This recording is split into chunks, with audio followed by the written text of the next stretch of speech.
the stream. All right, we're going. We're live. F101 week 7. I had it say week 6 up there for the longest time on accident, but it is week 7. It is May 14th. It's the Miami review and the Imola preview. As we were just talking about, Imola is where Senna had his fatal crash, and that's all we're going to talk about in terms of that. Oh Um, God.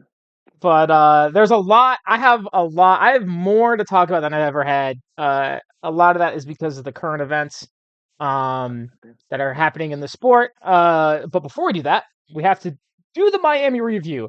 And I just want to start off by saying I do not apologize to Miami. I still hate it. I think it's a boring racetrack. I don't care that this race happened to be entertaining. Uh, it doesn't absolve it of its sins, in my opinion.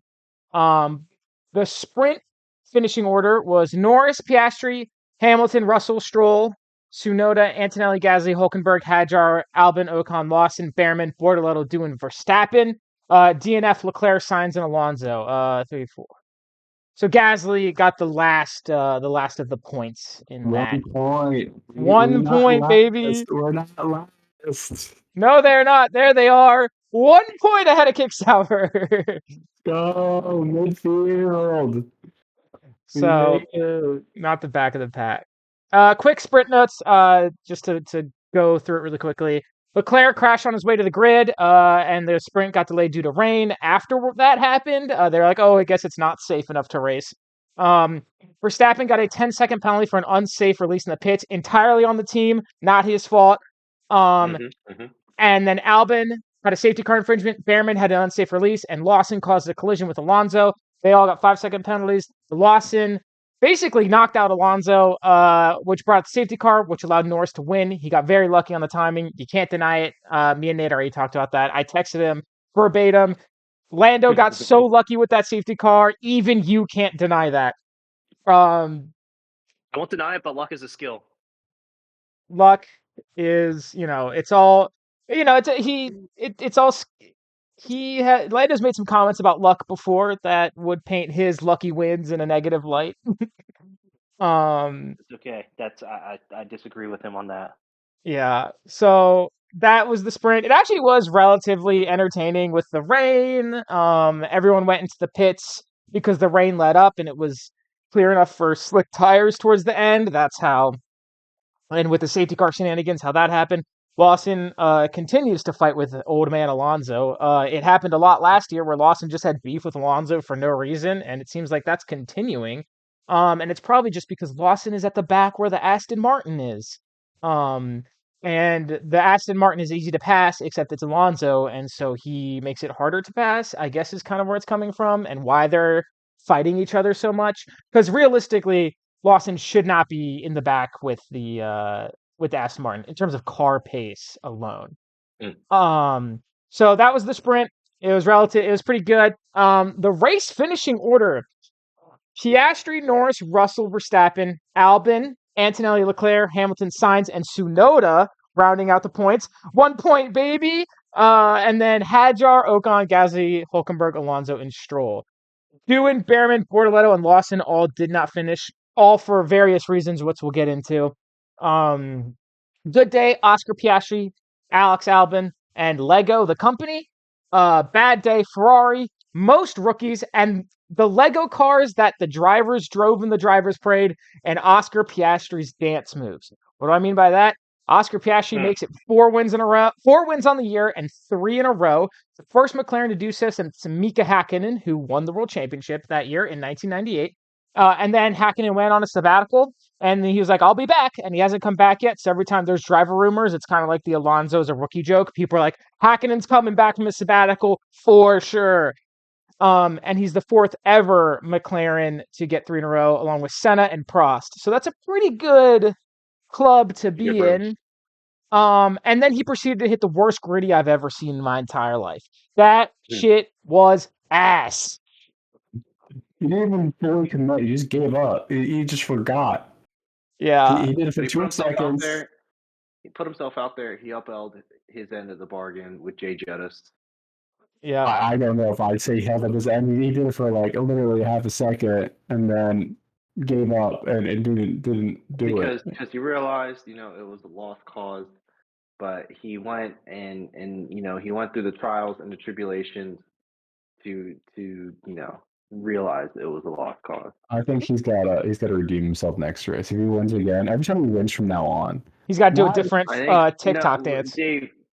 I think he doesn't on the grounds that clearly rhythm is not a strong suit I think not only should he outside. do it, You I can only think get should better by practicing. I think he should do it not just like in front of fans. I think he should have to do it on the podium every time he wins. He pops the champagne, fucking throws the butter right, just starts grittying while all the cameras hiding on him. It's like the end of do a you fortnight. You want to win a chicken dinner or something like that. do you think that like around the second to last lap, he was like, "Ah, shit." No, I think he won and got out of the car. He was like, "Oh shit, I I forgot. forgot." Yeah.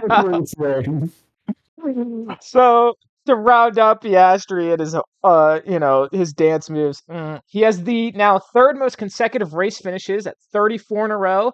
Verstappen has 43, Hamilton has 48, and that is in the history of the sport. So again, he's in some good. He put himself in some good company in Miami 2 weekends ago. And Indubitably. he's on one this year. He's taken the fight to Norris, and so far he's won that fight. He now has more total wins than Norris. And I saw a lot of people bring up the fact that he has had way less time in the sport than Norris, and he has more wins. I think that's a bad faith take because the McLaren was horrible for most of Norris's career. So I don't think that's a fair comparison. Um, Agreed. but he does have more wins than him now. He's been on a tear this year. And part of the reason why he was able to win so handedly, the McLarens finished like 30 seconds, over 30 seconds ahead of everybody else. Um, because Norris and Verstappen into turn one. This was a contentious issue. um, should there have been a penalty? A lot of experts say no. A lot of McLaren and Lando fans say yes, and a lot of Max Verstappen haters say yes.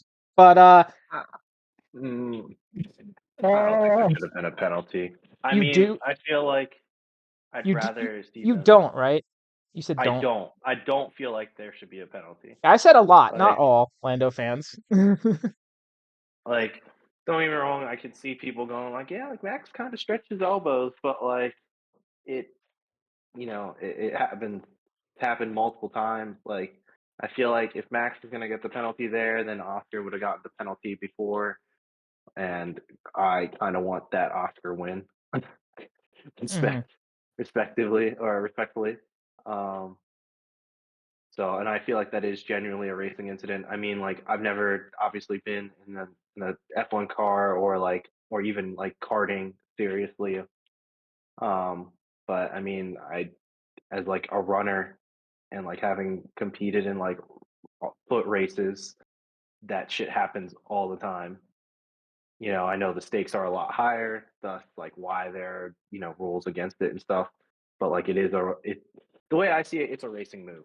Like so I think that they should do whatever makes Max Verstappen mad because that's good content.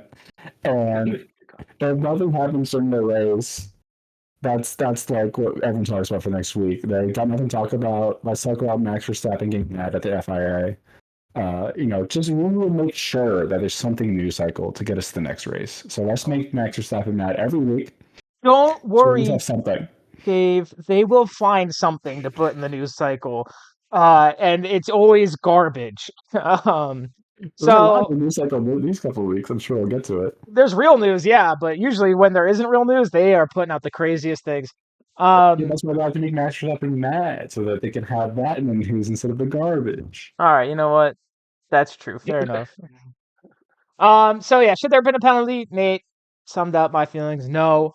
Especially if you watch the races, which is what I wrote, which is a dig to people who don't. Um, Verstappen did to Norris what Piastri had been doing to Verstappen. All it takes is to be ahead to apex, and you can force the other driver out. That's how the rules are written. Drivers are taking advantage of it. This dropped Norris down from second to sixth, and in hindsight, if he let up on the brakes and focused on keeping second, he could have probably overtaken Verstappen for first. And because McLaren was so much faster, and he probably would have won the race in that scenario. But again, that's hindsight. Ultimately, I think it's good for that Norris went with the aggressive move on Verstappen. For whatever reason, he still kind of has these like mental issues. I'm assuming it's mental issues. When it comes to racing Verstappen, he doesn't really have it with anyone else. There's like a weird block that he has with Verstappen. I think it's because a lot of last year was so crazy. Um, that Piastri doesn't seem to share as much of, but I think his willingness to fight is a good sign. He's kind of been, in my opinion, maybe a little docile in his racing. He seems to uh like when he gets overtaken and stuff like that. In like and mainly it's just against Max. So I think it's a good sign for Norris. I think it's a good sign for his mental. And I think that we're going to have some hard racing between the McLarens. I say you do have to ask the question: when does McLaren begin to prioritize Piastri? This has already been talked about a lot in certain like media pundits and stuff like that. Martin Brundle's talked about it. I think Jordan Palmer talked about it. Um, my guess is if he leads by a decent amount, at least over 25 points, which is one race win, after Barcelona, then that's when the new front wing rules will be implemented and potentially losing McLaren their massive advantage. Big emphasis on potentially because the wing isn't their only advantage. Their brakes are really, really good too. So that's so I don't think we'll see a prioritization this week or next week. So um Norris recovered, got up to second, and you can't deny it. The McLaren was just loads faster than everyone else all race. It was crazy. Watching the real time gap between Norris finishing and Russell is just wild. Um, and speaking of Russell, does nothing, gets third place again. He undercut Verstappen. He pit at the right time. Do like right before the end of one of the 4 virtual safety cars. I think it was 4. Might have been more than that. But he was still 30 seconds behind Norris by the end of the race. And on the other side of Mercedes, Antonelli drove really well, brought the car home in 6th place, which is actually going to end up being disappointing after he got sprint pole and he qualified in 3rd. His first laps kind of have been when he struggled. His race starts in his first couple laps, but he's still a rookie. There's a lot of leeway, and he's been really, really fast. Yeah, I think Antonelli had just a wild weekend. Like all the qualifying, he looked amazing. It's like, oh, this rookie's the next big thing, and then the race comes, and you're right that those starts are really tough, and he has a hard time recovering after that. So you shouldn't be disappointed. He's scoring really well, but because he's qualifying so well, it kind of is like, okay, well, you qualified first in the sprint, and you end up in, not podium. Right. So you should be like, oh, this guy's crazy, but it kind of leaves a bad taste in your mouth. Right. But again, he's a rookie. I think there's a lot of leeway. And he's only 18, so he's got plenty of time. And so Verstappen, that overtake from George and Verstappen in the pits, put him down to 4th. And in 5th, all of Alex Albon's time at Williams is paying off. He's driving out of his mind right now. He finished in 5th in a Williams. The Williams was fast this weekend. They looked really good, and there were some race shenanigans that definitely helped them up, and also some race shenanigans against them. For example, Sainz was driving behind Albon or in front of Albon. He let Albon pass with the agreement that Albon would give Sainz DRS. Albon just took off, left Sainz to struggle down to 9th. Sainz wasn't too happy about that, but ultimately, I think they had the best weekend for any team that wasn't McLaren. Williams has been really on one. They're fighting really well, and I think the future looks good for Williams for the first time in a very long time. And after Albon was so there's Antonelli in 6th, and then 7th and 8th. Oh boy, classic Ferrari is back. Ferrari could not handle both of their drivers being next to each other, but on different strategies. Hamilton was stuck behind Leclerc, and he was on mediums, and Leclerc was on hards. And he was like, let me pass Leclerc. I let Leclerc pass me in China in the exact same situation. And Ferrari took their goddamn time deciding what to do. Hamilton on the radio gets all snarky and he gets pissed. He's like, hey, why don't you have a cup of tea while you're at it and deciding? And then they were like, Sainz was behind him, and they're like, Sainz is a second and a half behind. He's like, you want me to let him pass me too? Like, it was so crazy. Um, the amount of back and forth.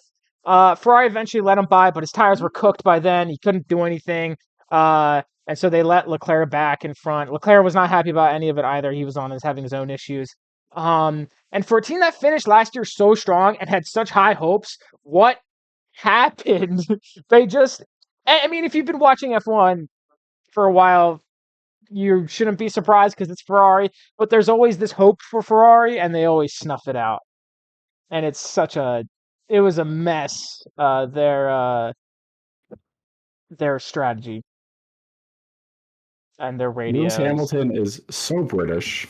Sometimes I forget. And then I hear his radio calls. I'm like, you're the most posh British man that I've ever heard of in my He's life. And George 40. Russell, He's an old man. George Russell looks like he should talk how Lewis Hamilton talks sometimes. Yeah. And from what I've seen this year, the Ferrari had a kind of a pretty okay race. But I know that's not where they want to be. They are slowly catching up to Red Bull because Red Bull has 1.5 drivers. Right. If Yuki grows a few more inches, maybe he can get some more points. Actually, being shorter is better. It is, yeah, that's true. They're catching the third. I know they want to be competing for the first or second spot, but maybe they should limit their expectations. Try to go for third. It is crazy how much they fell. They were like competing for wins at the end of last year, and they were winning. And now it's a miracle that Leclerc got on the podium last week or 2 weekends ago in Saudi. So Ferrari is classic Ferrari. It's the only way to really truly describe it, I think. Also, so I've been saying there's been a lot of safety cars. Liam Lawson, Hitman, took out Alonso in the sprint, and they took out Doohan on lap 1 of the race. Straight up, I think if he doesn't improve, he's not going to be in a seat next year. He hasn't driven well this year at all in the Red Bull and then in the V car. People thought that when he went back down to the V car, they're like, it's a faster car, it's better at qualifying, he'll do better, and he just hasn't. So he's had a really rough year so far, rough first 6 weeks. But none of the rookies really had a good time. Behrman and Bortoletto both went out with engine failures, and then V-Carb retired Lawson towards the end of the race. So that was 4 rookies out, Doohan with the crash, Lawson with the crash and an engine issue, and then Behrman and Bortoletto, engine issues, nothing they could do about that. Speaking of Behrman, Dave, Haas, and Alpine, your team, they both had quiet and bad races. I have here Doohan unqualified. That's supposed to say outqualified Gasly for the first time, but any chance of points was ruined, and the speed was never there for Haas this weekend. Pivoting back to the front of the field really quickly, Tsunoda is growing more confident with the car, but he got a 5-second penalty for speeding the pit lane. It didn't knock him out of the points. It was really close to getting that gap. Hadjar was really close to getting that gap within 5 seconds, but he was 5.2 instead of 5 or less. So I think Tsunoda just needs to qualify a little better and place that car on the top half of the points. I think he can do it. But the fact that he is in the points is an improvement from post-Miami 2023 Checo, which is really what Red Bull was looking for, at least at first. They're going to want him to keep doing better and better. And while he hasn't had the best time in the Red Bull, he's been doing better than anyone else they put in recently. So I think he's learning, he's growing more confident. I think by the end of the year, hopefully earlier than that, he'll be doing better. And the only reason Sauber didn't get dead last this year was because Aston Martin wanted to be last. They were like, it's our turn to be last. But Stroll did get 5th in the sprint because he's a freak in the rain, because the S in Stroll stands for Senna, by the way, in case anyone was wondering. He's so good in the rain. It's like, no one really quite understands why he's so good in the rain. He just is. It's just like, he's better than a lot of people in the rain. Maybe it's because he drives a little slower and more carefully, so he doesn't crash as much, but who knows?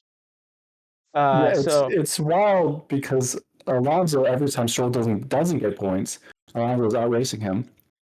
And then But Alonso has no points still.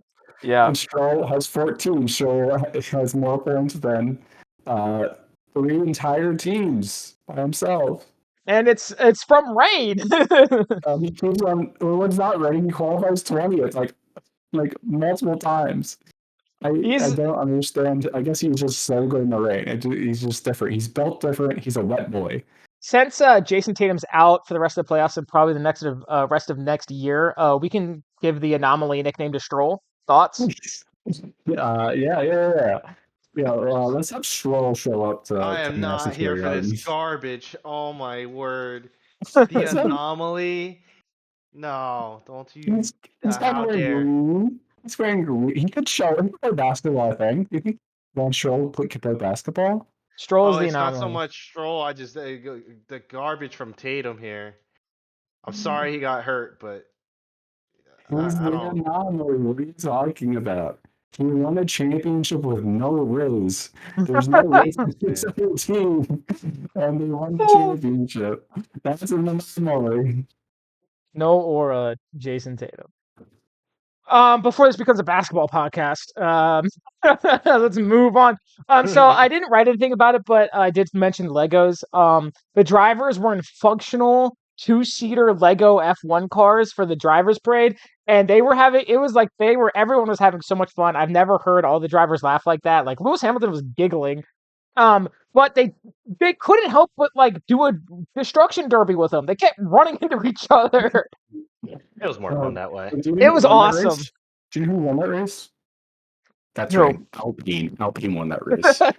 There were actually it wasn't a race; it was a funeral march for Jack Doohan. I'm sure we'll get to it in a second.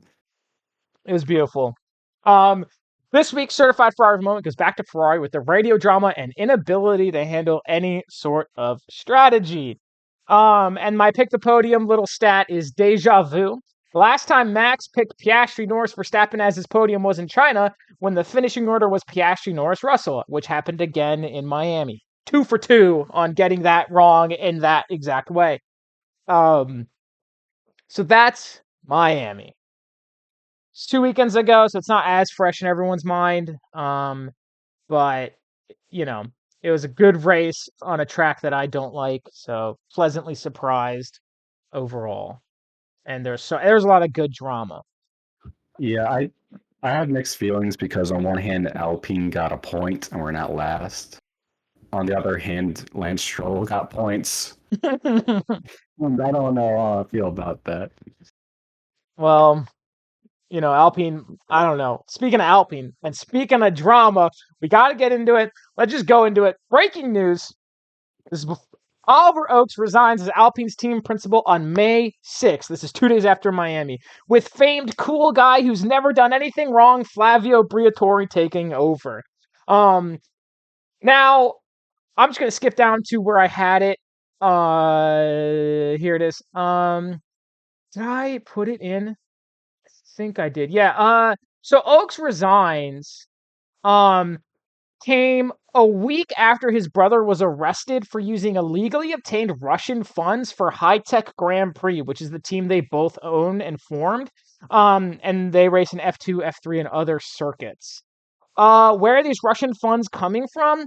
The Mazepin family, where if you know F1, Nikita Mazepin was racing for Haas a few years ago, and he was terrible.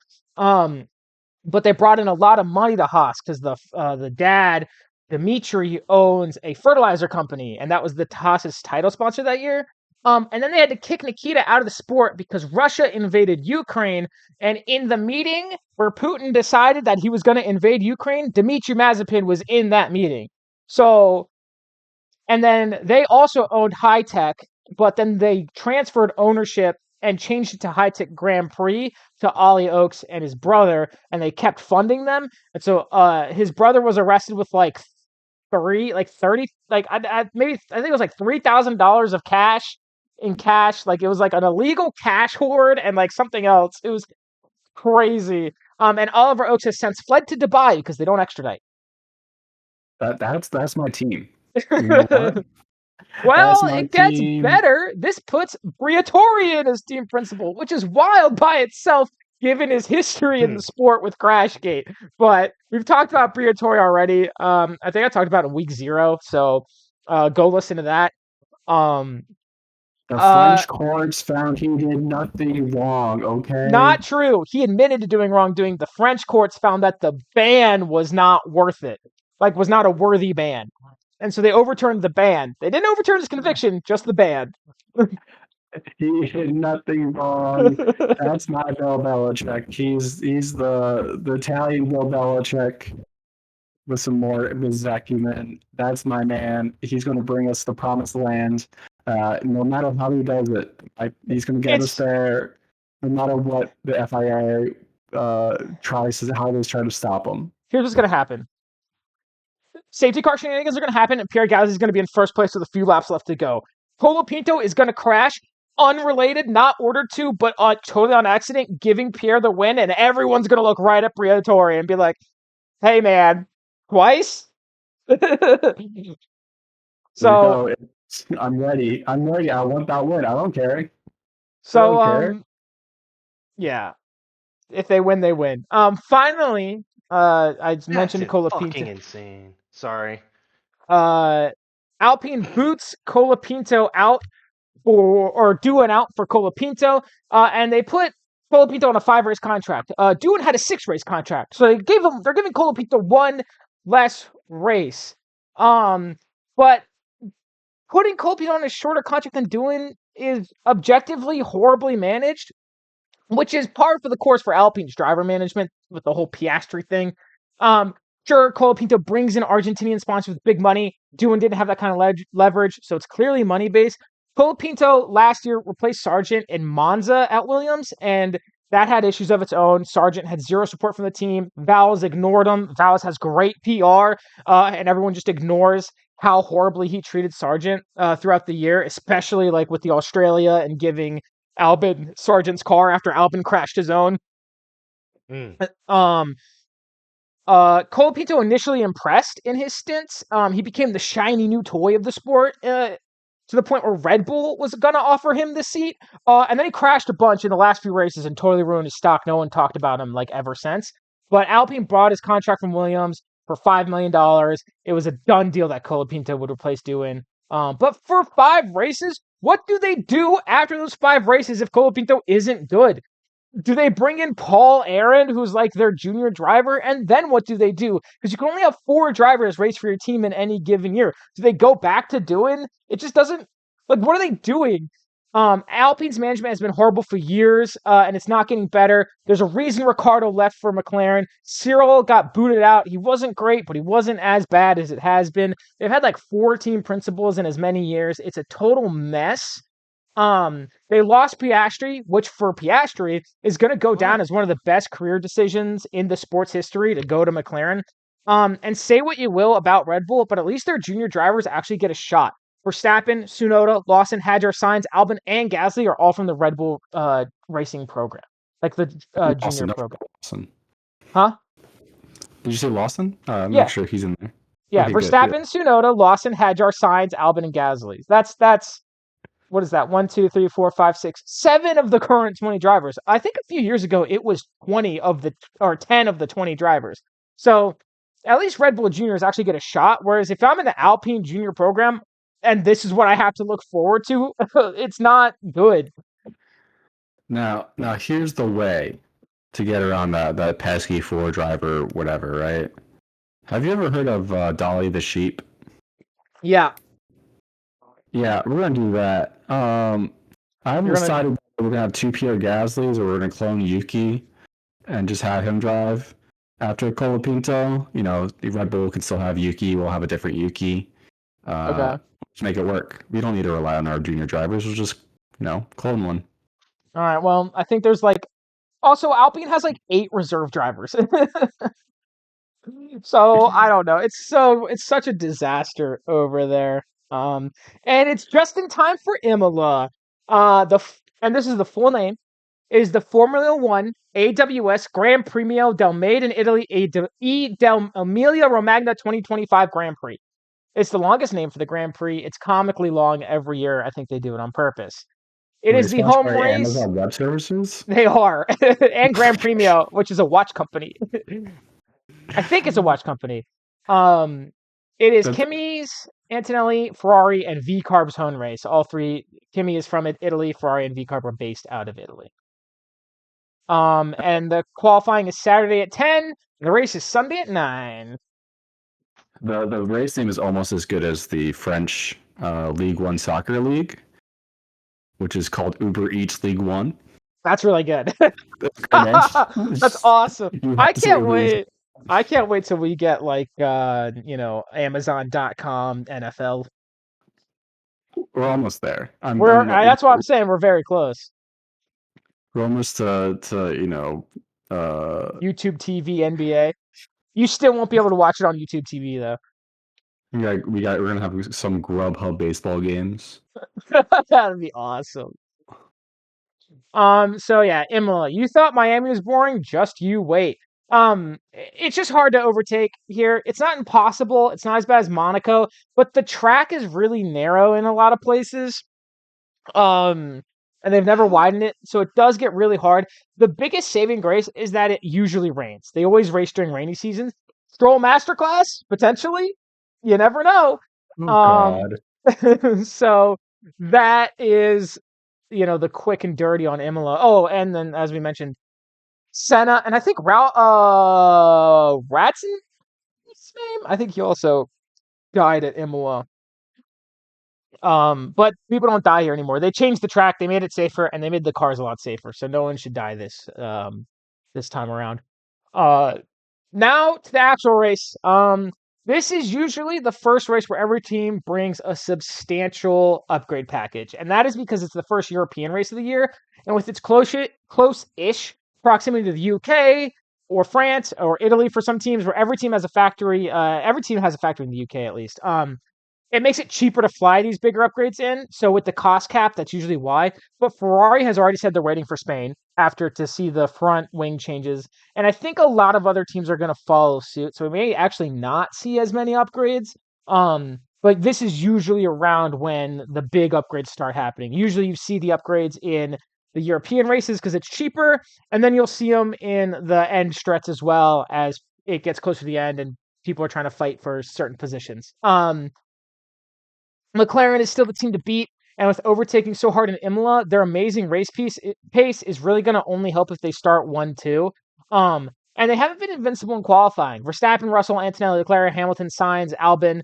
I mean, I'm putting Ferrari in there for hopium, if I'm honest. And hopefully Tsunoda can ruin the party with a strong qualifying. And I think all those drivers that I mentioned are capable of a strong qualifying. It's just whether or not they actually will, especially with Ferrari and honestly Williams a little bit. We'll see how they qualify. And I think qualifying is going to be really, really important here. It usually rains as well, which I mentioned, and that could spice up the race and make strategy much more important, which is great if you like any team that isn't Ferrari. Although as of Monday, May 12th, when I wrote this, the Weather Channel says no rain over the weekend, which is really upsetting. But if it does rain, it'll be a lot cooler, which usually benefits Mercedes. They've always been better in cooler temperatures, but they've handled the hotter races really well this year. So I don't think they're as weather based anymore. And I think they're going to be the number 2 team this weekend. That's my personal guess. And we know that Verstappen can put in a monster qualifying lap on any given day. So we could see a repeat of Japan. He just breaks the course record in qualifying and then goes to lead the race, and no one can overtake. And if it is a repeat of Japan, McLaren is going to need to get their strategy team together and handle that situation better and in a way that actually pressures Verstappen, or just qualify better and avoid it altogether. Or just bank on Red Bull's pit team just messing it up again. Yeah, that's true. Usually they've been horrible this year, but they're supposed to be the best, believe it or not. How does McLaren handle their 2 number 1 drivers? With Piastri leading the World WDC and improving his lead last weekend. We kind of touched on it a little bit earlier. Do they let them race? I think they will. Will the inevitable crash Zach Brown keeps talking about happen? Who knows? Will Norris be willing to play a supporting role this early in the year? I doubt it. I don't think anyone would be. There's 24 races. They don't need to prioritize Piastri yet. But when do you make that decision? Is it after Barcelona when the wing rules change? Is it after the summer break? The general consensus is yes, realistically, after the summer break, whoever's leading, unless it's very close, will get the priority. But I expect the two will race each other very hard this weekend and every weekend to come. I think they're going to provide us some really good inter-team racing. And Norris in no way, I think, is going to just lie over, roll over. So that is the McLaren. That's my McLaren opinions. And in my other opinions, I lost my place. In my opinion, if there's ever a chance for a sneak Williams podium, it's here and it's next week in Monaco. Races where qualifying matters and it's hard to overtake. Combine that with Sainz's really good knack for strategy, be too surprised if Williams managed to get on the podium. I don't think it's guaranteed. It's not going to be easy. I don't necessarily even think it's going to happen. But if it does happen, I'd be like, you know what? This makes sense. It wouldn't be like, holy shit, they got it. It's like when Russell got a podium in Williams in Spa a few years ago, but that's just because it was torrential rain. It was a whole thing. But like, it wouldn't be super surprising. It would be a nice surprise, but it wouldn't be like should have been impossible. It'd have been like, you know what? This makes sense. This makes sense.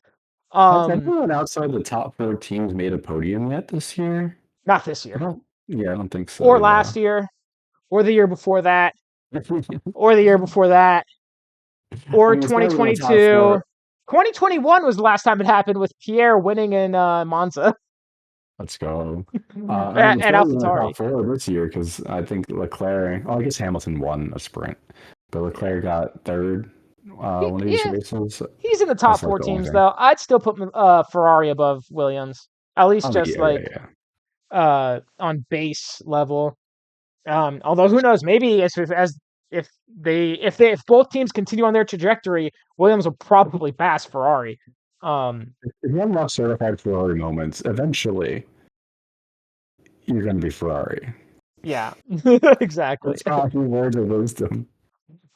Speaking of Ferrari, they continue to have a disappointing year. Hamilton can laugh off radio messages after the fact all he wants. That's what he said in the media. He was like, I went up to Fred. I was like, hey man, just laugh it off. It's whatever. Like it's chill. Don't stress it. But it's clear that he's frustrated with certain aspects of the team. And who wouldn't be? And everyone kind of like fans, we all kind of know it's just Ferrari things, quote unquote. But as the driver, it's clearly going to be much more frustrating to actually be a victim of the just Ferrari things. And he can't laugh it off as easily as we can. They aren't incapable of a comeback, as we saw last year. But like I said, they were fighting for wins at the end of last year, and that's a miracle Leclerc podiumed in Saudi Arabia.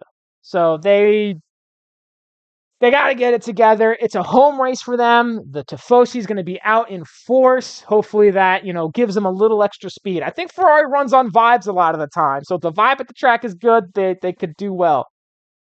At least recently, Monza and Monaco last year. So maybe Ferrari's extra secret sauce is noise level from the crowd. That home advantage. You need the Italians behind you, behind your British and French drivers. Yeah, You really feel like they're at home. Exactly. Haas has the potential, I think, to get back up in the points this week, especially if Ocon and Behrman can qualify well, which we know they're capable of. They've displayed that. The team's race pace isn't bad. It's just not the best, and it's Behrman's first year, so it's hard to judge. They've shown glimpses of his speed and performance, but they need to turn those moments into consistency. They haven't been consistent. They've kind of had a lot of high highs and low lows. They look so bad in Miami too. They look unbelievably slow. Horrible. They look like Bahrain testing. And you're like, this is a team that was doing really well. They did really well in China. They did really well in Japan. Like, it's so up and down for them. They need to get more consistency. Alpine, we already talked about. Not necessarily race predictions, but it's a garbage fire over there. So that's my race prediction. It'll continue to be a garbage fire. No offense. The Aston Martin is so slow, it's laughable, and it's the same shit every week. The only reason they have points is because of Stroll, which is so funny. They all do on the race. Maybe their car is just a boat. Maybe Stroll isn't a race car driver. He's a It's boat not a driver. tractor. It's not a tractor. It's a boat. It's a boat. It's been a boat the whole time. They've just been betting on enough rain to keep him in the midfield and somewhat respectable. And Alonso does not have his boating license. Maybe that's why they haven't rebooted James Bond, because they don't want people to be like, "Oh, what does Aston Martin do other than James Bond?" And they see the F1 team's performance. New James Bond was all on boats. Aston Martin boats. They've launched their new line of vehicles. My new conspiracy theory is that Barbara Broccoli told Lawrence Stroll that they would announce the James Bond movie when Aston Martin got a podium. They already have it filmed. They have it ready to go. They're just waiting for the podium. It's my new conspiracy theory. It was getting close in that sprint race, but not quite. Maybe if it rains a ton here, maybe. The other home team, V-Carb, they need a little more performance from the drivers. Hadjar has been really good at getting into the lower end of the points. He's been consistent about that, but Lawson is really struggling, and his race in Miami was dismal. The car isn't great in a race pace, but with a better qualifying pace and a good position on the grid, they're going to need to maximize these 2 weekends where qualifying is really, really important. And I think they can. I think Monaco is going to be a struggle for all the rookies, but we'll get into that next time. And then I just have Sauber bad, and that's all I'm going to say about that. Really done absolutely nothing. I don't know anything we did other than Bortoretto laughing on the Lego car. That's the only thing I know that happened this week. Yeah, it was such a mess. So that is Imola. Any questions or thoughts from Nate and Dave? Jack Doohan got kicked out. I'm still not entirely convinced that Liam Lawson's a better racer than Jack Doohan. I don't know if that means that Jack should have stayed on longer or that Liam Lawson should have never been on Red Bull. Or maybe both. Yeah, maybe both. But he's been so bad. He really needs to get together, but luckily he's not on Alpine, or else he'd be out the door. Well, it's weird because Red Bull has the reputation of kicking people out when they do bad. Now they're losing Bulls, so maybe they'll just baby him for a bit. They're like, okay, we got kicked out of Red Bull. We'll give you some time, I guess. Yeah. We don't want to look, it'll be bad PR. Well, I also think they don't have anyone else. I think they don't have anyone else to put in that seat. Their star junior is this guy named Arvid Lindbald, but I don't think he's old enough to race in F1. So Lawson just there until that guy's birthday. Yeah. I think Lawson will get the year because of that. I think you have to turn 18 during the season. Oh, I see. Lucky Lawson. I think that's the rule. Don't quote me on that. So that's Imola. We'll see what happens. Yeah, 10 a.m. Eastern on Saturday for qualifying, 9 a.m. Eastern Sunday for the race. It should be, it should be good. I think it'll be good. I think qualifying especially is going to be really intense. And then we'll see what the race is like. So that's that. We're going on to pick the podium. I have Andrew's picks in already. So I'm just going to go ahead and say them. And Sam has not gotten back to me, but he's been very busy. But we'll get his later. Andrew is saying Piastri, Russell, Norris. That is Andrew's podium. I am next in line, so I will go. I'm going to say Piastri, Norris, Russell. Nate? I'm going Norris, Piastri, and Leclerc. A repeat of last week, I see. A repeat of your last because I know the 4 weeks. The second I go to pick Russell for third, it's not going to be Russell. You've had the same podium prediction for the last 4 weeks. Is really funny. You're such a Ferrari believer for not being a Ferrari fan. I mean, if I could have it my way, I'd put signs on the podium, but it's not going to happen yet. You never know. I put signs as part Part of me wants to put winning the whole Verstappen thing there, last but then week. I know like what'll happen. It'll play out like last week did, where he's not there and like he just narrowly misses, and I'm gonna be like, well, Well, you didn't have him on there last week. You had Leclerc. no, I know, but I'm saying though, like if I Yeah. like in regards to the race, like if I were to have put Verstappen, like that's how it would play out. True. All right, Sam is not giving me his. I texted him for it, but I'll just fill it in later, and I'll let you guys know what he picked. Dave, let's hear it. I had a vision. Okay, I Oh, like where this God. is going. I like. It's a vision. good start. It's a good start. The Yeah. vision was very angular. It almost looked like Minecraft, but more colorful. Everyone's very happy. Everything's very blocky. In that vision, I saw Pierre Gasly winning the race, laughing all the way down. I saw Max Verstappen getting second because he's so competitive that even in Lego cars, he can't stop but Oh, to I know actually where this is race. going. And I saw Fernando Alonso, my goat, being surprised that he got third. That's my podium. Okay, I so believe it was a vision. The Miami Lego race was actually a vision of the Imola race the the whole future. time. The only problem is that Jack Doohan was in the car with Pierre Gasly, but Jack Doohan is no longer racing, so maybe he can tag along. Oh man, I love I love that. I had a vision. What a good start. Anyone have any secondary predictions such as Russell's car exploding? uh, who? There's got to be Ferrari hot take somewhere in there. Let's see here. I don't want everyone to just be crashing. Let's pick something other than crashing. What's Hamilton going to? Hamilton's going to do something. Um, Hamilton is going to actually He's have gonna like. turn his radio off. Just not communicate with the I think team. he's actually going to say some nasty stuff at the press conference after the race. Hamilton, He's okay. like he's he's normally so nice. I think this time is one of the few times he's going to get like in a little bit of trouble with the team of how he criticizes Ferrari. Okay, Dave predicts Hamilton bashes Ferrari after the race. Max predicts Hamilton will turn his radio off on lap 2. He'll keep it for lap 1. That feels like it's against the rules. I'm not saying he won't do it, but is that like What's a this safety game concern? fucking doing? Come on. He'll There we go. it's okay. Jeez. He'll get a penalty for it and a fine that he can afford, and he'll be fine. True. So that is F101. We will be back next week for Monaco. Yay! It's the most exciting race of all time. Italy. Monaco is not in Italy. Nah, close enough. It's its own country. France. It's not in France. Monaco's a country. France.